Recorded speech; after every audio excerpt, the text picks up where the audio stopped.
आज के वक्त में ट्रांसपोर्टेशन हम इंसानों की सबसे खास जरूरतों में से एक है। अगर देखा जाए तो बिना ट्रांसपोर्टेशन के हम एक सप्ताह से भी अधिक अपनी जिंदगी नहीं बिता सकते, क्योंकि खाना हो चाहे पानी हो, हर चीज कहीं ना कहीं ट्रांसपोर्टेशन से जुड़ी हुई है।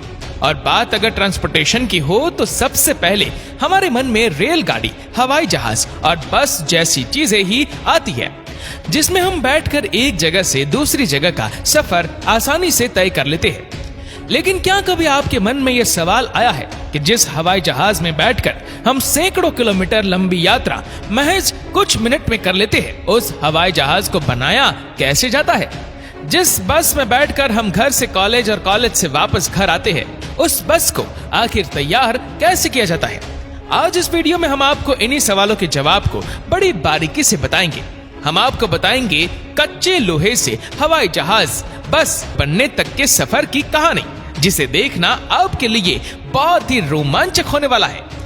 तो सबसे पहले चलते हैं एरोप्लेन मैन्युफैक्चरिंग प्लांट में।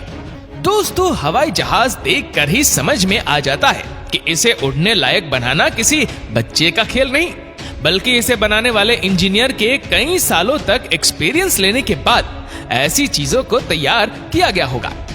और ये बात सच भी है, क्योंकि हवाई जहाज बनाने वाली कंपनी किसी छोटे मोटे इंजीनियर को हायर नहीं करती, बल्कि ये दुनिया के सबसे बेहतरीन इंजीनियर को अपनी कंपनी में बुलाते हैं, क्योंकि हवाई जहाज में एक भी छोटी से छोटी चूक नहीं होनी चाहिए। क्योंकि हवा में जब कोई गलती होती है तो उस गलती को सुधारने की गुंजाइश ना के बराबर होती है। दोस्तों, आपको बता दें कि हवाई जहाज को बनाने में कम से कम 8 से 10 दिन का वक्त लगता है। और हम बात दुनिया के सबसे बड़े हवाई जहाज बनाने वाली कंपनी बोइंग की ही कर रहे हैं, जिसके हवाई जहाज आज के वक्त में दुनिया के हर एयरलाइंस में मौजूद है, चाहे वह कतर एयरवेज हो या फिर इंडियन एयरलाइन। हवाई जहाज को तैयार करने के लिए सबसे पहले वहां के इंजीनियर हवाई जहाज के ढांचे को तैयार करते हैं। हवाई जहाज का ढांचा 3 अलग अलग भागों में तैयार होता है। उसका अगला सिरा अलग, बीच का भाग और पिछला भाग। अब इस ढांचे को हवाई जहाज बनाने वाली कंपनी के फिटिंग डिपार्टमेंट में लाया जाता है, जहां तैयार हो चुके इन 3 अलग अलग ढांचों को एक साथ बहुत ही मजबूती के साथ जोड़ दिया जाता है। और इनके अलग अलग पार्ट को जोड़ने में जरा सी भी लापरवाही नहीं की जाती, क्योंकि यही मजबूती हवाई जहाज की सबसे मेन मजबूती होती है। हवाई जहाज के उन तीनों पार्ट्स को एक साथ जोड़ने के बाद वहां इंजीनियर हवाई जहाज के अंदर दरवाजे और हवाई जहाज के तमाम इंटीरियर्स का काम शुरू कर देते हैं और उन्हें बहुत बारीकी, सफाई और मजबूती के साथ हवाई जहाज से जोड़ते हैं। हवाई जहाज के अंदर इंटीरियर का काम करने में वहां के इंजीनियर को लगभग 3 दिनों का समय लग जाता है। इंटीरियर का काम करने के बाद हवाई जहाज के अंदर एक परत को चढ़ाया जाता है, ताकि हवाई जहाज दिखने में सुंदर लगे। ये काम पूरा होने के बाद कुछ ही देर बाद हवाई जहाज में पंखों को जोड़ने की प्रक्रिया शुरू हो जाती है और उस हवाई जहाज के लेफ्ट और राइट विंग को जोड़ दिया जाता है। ध्यान रहे, सभी काम बहुत ही मजबूती के साथ किए जाते हैं। अब बारी आती है हवाई जहाज में लगे पहियों की। हवाई जहाज में लगे सभी पहियों को अच्छे तरीके से फिक्स करने के बाद 5वें दिन हवाई जहाज के सबसे मेन काम को अंजाम दिया जाता है। वो है हवाई जहाज के ऑपरेटिंग सिस्टम को फिटिंग करने का काम, यानी कि हवाई जहाज के कॉकपिट में मौजूद हर एक मशीन को अच्छी तरह से फिट किया जाता है, जिसका इस्तेमाल करके पायलट हवाई जहाज को आसमान तक लेकर जाते हैं। अब शुरू होता है हवाई जहाज के अंदर मौजूद बाकी जरूरी चीजों को फिट करने का काम। हवाई जहाज के बाथरूम, अलमारी, किचन, हर चीज के सामान को बहुत अच्छे तरीके से सजा दिया जाता है। अब हवाई जहाज अंदर से बिल्कुल वैसा ही दिखाई देने लगता है जब आप सफर करते वक्त हवाई जहाज के अंदर प्रवेश करते हैं। अब तक 6 दिन बीत चुके हैं और अब इंजीनियर का काम होता है हवाई जहाज के अंदर इंजन को फिट करना। हवाई जहाज के दोनों पंखों पर लेफ्ट और राइट दोनों साइड पर एक भारी भरकम इंजन को लगा दिया जाता है। इन इंजनों में कितनी ताकत होती है ये तो आपको पता ही होगा।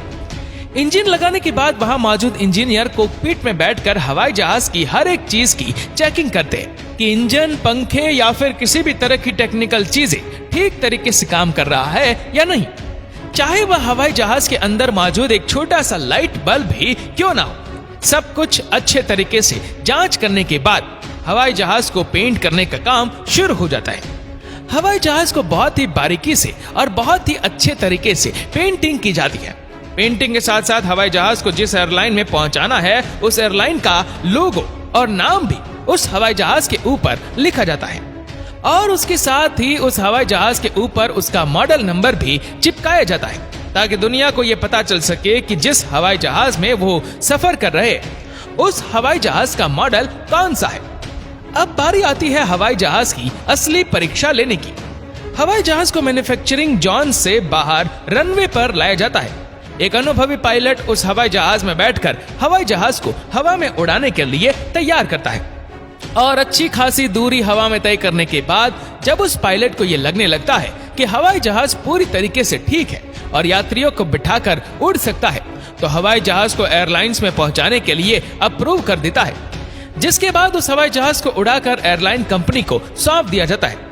ऐसा करने में हवाई जहाज की मैन्युफैक्चरिंग करने वाली टीम को 8 से 10 दिन तक का समय लगता है। बस मैन्युफैक्चरिंग। रेलगाड़ी के बाद एक जगह से दूसरी जगह तक सफर करने के लिए बस ही सबसे बेहतरीन साधन होता है। आपने भी बस में सफर जरूर किया होगा, लेकिन आपको ये जानकर हैरानी होगी कि बस को बनाने का काम भी कोई आसान काम नहीं होता। इसे बनाने के लिए मैन्युफैक्चरिंग कंपनी बहुत ही अनुभवी इंजीनियर हायर करती है, क्योंकि बस में हुई एक छोटी से छोटी गलती भी कई यात्रियों की जान पर भारी पड़ सकती है। दोस्तों, जब मैन्युफैक्चरिंग प्लांट के अंदर बस को तैयार किया जाता है तो उसके लिए सबसे पहले लगभग 3000 किलो से अधिक स्टील की जरूरत पड़ती है। ये या तो स्टील की परत होती है या फिर स्टील के चौकोर और गोल पाइप। इन्हीं स्टील की परत और चौकोर या गोल पाइप की मदद से सबसे पहले बस के ऊपरी भाग को तैयार किया जाता है, जो दिखने में थोड़ा अजीब लगता है। उसके बाद बिल्कुल उसी तर्ज पर बस के लेफ्ट, राइट और निचले भाग को भी तैयार कर लिया जाता है। जब बस की चारों दिशाओं का ढांचा तैयार हो जाता है तो इंजीनियर की एक टीम उन चारों ढांचों को एक दूसरे से अच्छे तरीके से जोड़कर बस का रूप दे देती है। बस के ढांचे को जोड़ने के लिए वेल्डिंग मशीन का यूज किया जाता है।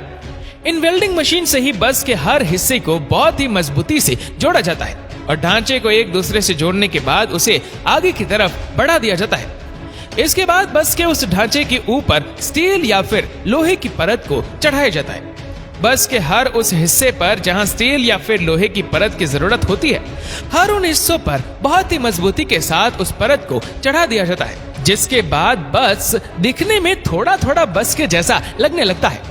अब उसके बाद बस को उठाकर उसे पेंट और केमिकल के एक ऐसे घोल में डुबोया जाता है जिससे बसों के ऊपर जल्दी से जंग ना लगे और बस खराब ना हो, और बस को जिस कलर की भी पेंटिंग देनी होती है उसे उस कलर के घोल में डुबोकर निकाल लिया जाता है। अब इसके बाद बस के अंदर हर तरह के वायर को फिट किया जाता है। वायर को फिट करने के बाद बस के नीचे, अगले और पिछले पहियों के साथ साथ पेट्रोलिंग सिस्टम को भी फिट कर दिया जाता है और उसके बाद बस के अंदर सबसे मेन चीज बस के इंजन को लगाया जाता है। अब लगभग बस पूरी तरह से तैयार हो चुकी है। बस इनमें थोड़ी बहुत चीजों की ही कमी रह जाती है। सब कुछ होने के बाद बस के अंदर क्लच और स्टीयरिंग जैसी मुख्य चीजों को जोड़ा जाता है और वही इंजीनियर की एक टीम बस के अंदर बैठने के लिए सीट तैयार कर रही होती है। अब बस लगभग पूरी तरह से तैयार हो चुकी है, जिसके बाद इंजीनियर की टीम बस को ऑन ऑफ करके हर एक चीज की जांच करती है कि सब कुछ ठीक से काम कर रहा है या नहीं, और अंत में बस को टेस्टिंग राइड के लिए सड़क पर लाया जाता है और सब कुछ ठीक ठाक होने के बाद ट्रांसपोर्टेशन कंपनी को सौंप दिया जाता है। तो दोस्तों, ऐसे बनाया जाता है हवाई जहाज बस। उम्मीद करते हैं कि इस वीडियो को भी आप लोग भरपूर लाइक और शेयर करेंगे।